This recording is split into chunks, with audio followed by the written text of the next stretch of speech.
तो बच्चों, अभी हम बात कर रहे थे स्वपोषी पोषण की, जिसमें हमने पढ़ा प्रकाश संश्लेषण के बारे में। ठीक है, प्रकाश संश्लेषण में हमने पढ़ा है कि पौधे अकार्बनिक पदार्थों जैसे कार्बन डाइऑक्साइड और जल का प्रयोग करते हैं भोजन का निर्माण करने के लिए, जिसमें उन्हें सूर्य के प्रकाश की आवश्यकता होती है और सूर्य के प्रकाश को ग्रहण करने के लिए, अवशोषित करने के लिए उनके अंदर एक क्लोरोफिल नामक वर्णक होता है। ये क्लोरोफिल कोशिकाओं में एक कोशिकांग के अंदर होता है। उस कोशिकांग का क्या नाम है? उस कोशिकांग का नाम है क्लोरोप्लास्ट। ये कल मैंने आपको बताया था, क्लोरोप्लास्ट। ये आप 9th में भी पढ़ चुके हैं। प्लास्टिड्स हम बोलते हैं इनको। अच्छा, इनके संयोजन से बना है ग्लूकोज और जल। और एक लाइन में लिखना है आपने, यहाँ पे थोड़ा डार्क है इसलिए मैं नीचे लिख रहा हूँ। और साथ में ऑक्सीजन गैस निकलती है, इसको बैलेंस कर लेना आपने। अभी ऑक्सीजन गैस निकल रही है। देखिए, इस प्रकाश संश्लेषण प्रक्रिया में मैंने आपको एक लाइट रिएक्शन बताई थी, लाइट रिएक्शन, प्रकाशीय अभिक्रिया, और एक डार्क रिएक्शन बताई थी। ठीक है, डार्क रिएक्शन। तो लाइट रिएक्शन में क्या होता है? सूर्य के प्रकाश का प्रत्यक्ष रूप से प्रयोग किया जाता है, जिसमें क्लोरोफिल जो है ये अवशोषित करता है। क्लोरोफिल द्वारा अवशोषण होता है सूर्य के प्रकाश का। ठीक है, और दूसरा, जल के अणु का विखंडन होता है। हाइड्रोजन अलग हो जाती है, ऑक्सीजन गैस अलग निकल जाती है। ये हाइड्रोजन के द्वारा फिर ये अवशोषित जो सूर्य के प्रकाश की ऊर्जा है, ये मिलकर इसे रासायनिक ऊर्जा में बदल देते हैं। ठीक है, अब बन गई रासायनिक ऊर्जा, पौधे के अंदर संग्रहित हो गई।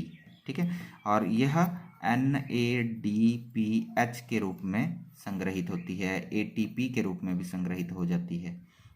ठीक है, अब यह जो रासायनिक ऊर्जा है, जो सूर्य के प्रकाश को बदल दिया गया रासायनिक ऊर्जा में, यह काम आती है डार्क रिएक्शन में। अब डार्क क्यों बोला? बिना सूर्य के प्रकाश के तो ये रिएक्शन भी नहीं होगी, लेकिन प्रत्यक्ष रूप से यहाँ पर लाइट नहीं चाहिए, सूर्य का प्रकाश नहीं चाहिए। जो रासायनिक ऊर्जा है इसका प्रयोग होता है यहाँ पे। ठीक है, तो इसमें क्या होगा, इसलिए इसको डार्क रिएक्शन बोला है कि इसमें जरूरत नहीं है डायरेक्ट सनलाइट की। तो ये ऊर्जा अब काम आएगी। इसमें कार्बन डाइऑक्साइड के अणुओं का ग्लूकोज में परिवर्तन होता है। ठीक है, अब पौधे में बना भोजन ग्लूकोज, लेकिन सारा ग्लूकोज यूज नहीं हुआ, वो इकट्ठा हो गया, एक विभिन्न भागों में वो स्टोर हो गया। अब पौधों में भोजन किस रूप में स्टोर होता है, ये मैं 8वीं क्लास से आपको समझाता आ रहा हूँ कि पौधों में भोजन स्टार्च यानी मंड के रूप में संग्रहित होता है, और जंतुओं में ग्लाइकोजन के रूप में, वो भी याद रखना आपने। अब ये स्टार्च यानी मंड, ग्लूकोज बहुत सारी संख्या में मिल जाता है और स्टार्च बना देता है। अब ये स्टोर हो गया पौधों के अंदर। अब देखिए, ये जो जल और कार्बन डाइऑक्साइड की बात है, ये कहाँ से मिले पौधे को? जल तो आपको पता है जड़ों से मिल गया, कार्बन डाइऑक्साइड वायु से मिल गई, लेकिन वायु से पत्तों में कैसे आई? ये भी 7th क्लास में आप पढ़ चुके हैं कि पत्तों की सतह पर कुछ रंध्र होते हैं, छिद्र हैं, इन्हें रंध्र कहा जाता है। इनके आसपास, इन छिद्रों के आसपास द्वारक कोशिकाएं होती हैं। ठीक है, तो द्वारक कोशिकाएं होती हैं जिनमें क्लोरोफिल होता है, इन कोशिकाओं में क्लोरोप्लास्ट होता है, और उनके बाहर सहायक कोशिकाएं होती हैं। तो इस प्रकार से इसका चित्र आप बना सकते हैं, रंध्र का। रंध्र, ये आपने छिद्र लिख देना है, ये छिद्र है इस रंध्र का। ये द्वारक कोशिकाएं हैं 2, ये आपकी बुक में बनाया हुआ है, और ये हैं सहायक कोशिकाएं। इस तरह से बनाना है आपने रंध्र का चित्र। और रंध्र के कार्य क्या है? गैसों का आदान प्रदान करना। ठीक है, और देखिए, ये रंध्र खुलते हैं और बंद होते हैं कैसे? जब ये फूलती हैं, द्वारक कोशिकाएं फूलती हैं तो रंध्र खुल जाते हैं, जब ये सिकुड़ जाती हैं तो द्वारक कोशिकाएं, रंध्र बंद हो जाते हैं। ये आपकी बुक में लिखा है, अच्छे से पढ़ लेना। रंध्र की ओपनिंग कब हो रही है? जब द्वारक कोशिकाएं, ओपनिंग कब हो रही है? जब द्वारक कोशिकाएं फूलती हैं, और जब द्वारक कोशिकाएं सिकुड़ती हैं तो ये रंध्र बंद हो जाते हैं। ठीक है, तो ऐसे आपकी बुक में कुछ लिखा हुआ, उसको समझ लें। यहाँ तक हमने पढ़ा पौधों में प्रकाश संश्लेषण प्रक्रिया के बारे में। ठीक है, इसके बाद यहाँ पर हम इसको समाप्त करेंगे, बाकी आप बुक में पढ़ लेना अच्छे से।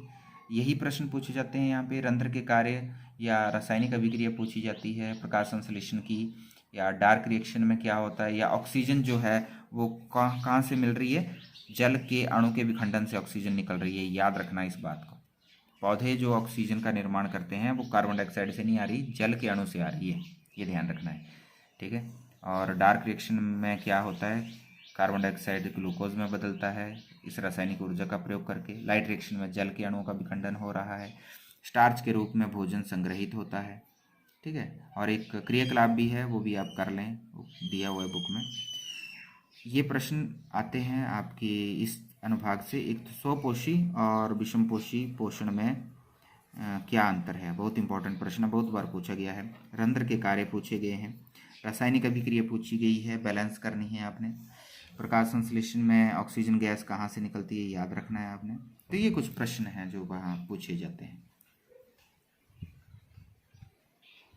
इसके बाद हमारा अगला अनुभाग है विषमपोषी पोषण, जिसमें आप बुक में ही पढ़ें। मैं आपको 8वीं से करवाता आ रहा हूँ कि जो अमीबा है उसमें पोषण किस प्रकार होता है। 8वीं में हमने किया है, उसमें स्यूडोपोडिया होते हैं, क्या बोलते हैं उसको, मुझे ध्यान नहीं आ रहा है। अमीबा के अंदर स्यूडोपोडिया होते हैं, फॉल्स फुट जिसको मैंने बोला था। ये भोजन के चारों ओर बढ़ते हैं और इसको अपने शरीर के अंदर ले लेते हैं, ऐसा कुछ है, आप अपनी बुक में पढ़ लें। पादाव बोला है, हाँ, हिंदी में पादाव कहा जाता है इनको, ठीक है। ये पढ़ चुके हैं हम, 8वीं में भी बहुत बार पढ़ाया मैंने, 9th में भी बहुत बार पढ़ाया आपको, इसलिए पढ़ाया था ताकि 10th में आप इसको अच्छे से समझ सकें।